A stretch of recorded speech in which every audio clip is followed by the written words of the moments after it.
And to discuss this further, I'm joined by Turkey's presidential spokesman, Dr. Ibrahim Kalin. Dr. Kalin, what is Turkey's position on the involvement of Iranian-backed Shia militias taking on Daesh in Tal Afar?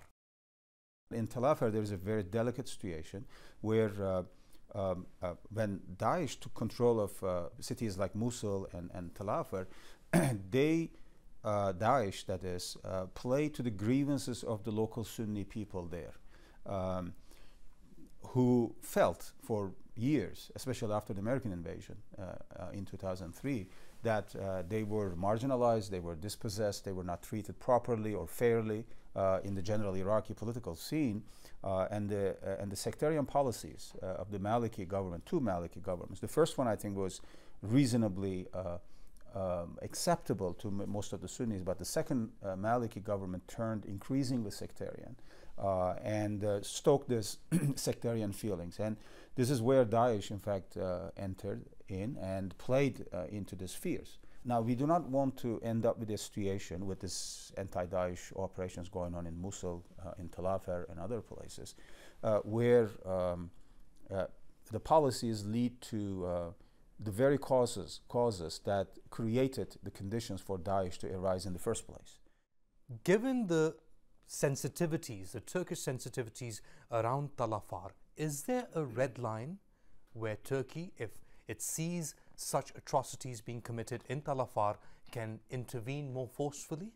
We are hoping that things will not come to that point. But of course, in northern Iraq, let me also underline a very important security threat against Turkey. And the main threat comes from the PKK presence in Kandil and in Sinjar. Of course, we see Daesh as a threat, and we fought against Daesh along our borders in Syria, and YPG, which is right across the Turkish border, as well as the YPG, which is an offshoot of the PKK.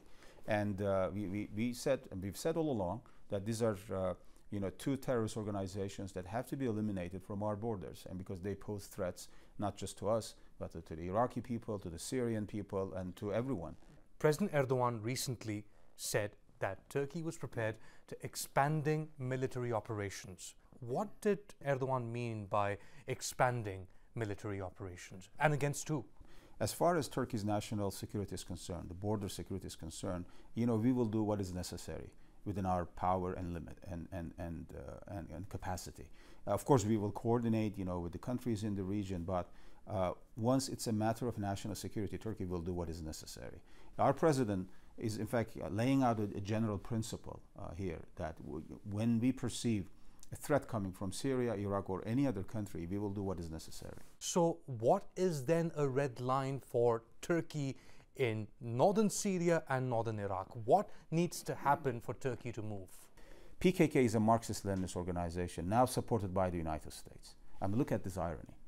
And these PKK ideologues claim to have the ideology of Marxism, Leninism, socialism, struggle for the people, and all of that. And they're trained in American camps, the most capitalist, most anti-communist, most anti-Marxist, Leninist, country in the world.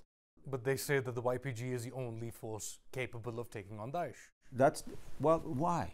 Let's question that proposal. YPG is able to fight the fight that it is fighting right now because of the American support.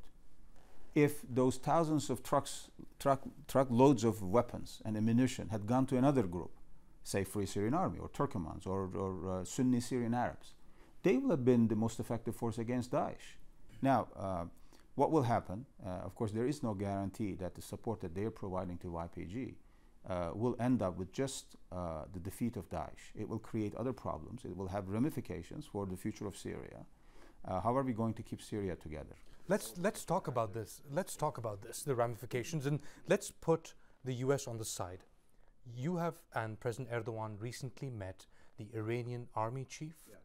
What are these discussions about? What is being discussed behind closed doors between the Turks, the Iranians, and the Russians? We talked about the fight against terrorism, Daesh terrorism, PKK terrorism. In Syria? In Syria, in Iraq, of course, we talk about that. We talk about Palestine. We talk about common regional challenges. We talked about sectarian relations and tensions.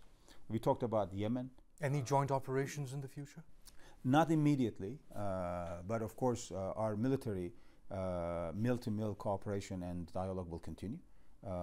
And our president will be paying a visit to Iran sometime in September, because now you have a new government, President Rouhani being sworn in again, and we congratulate him for his second term.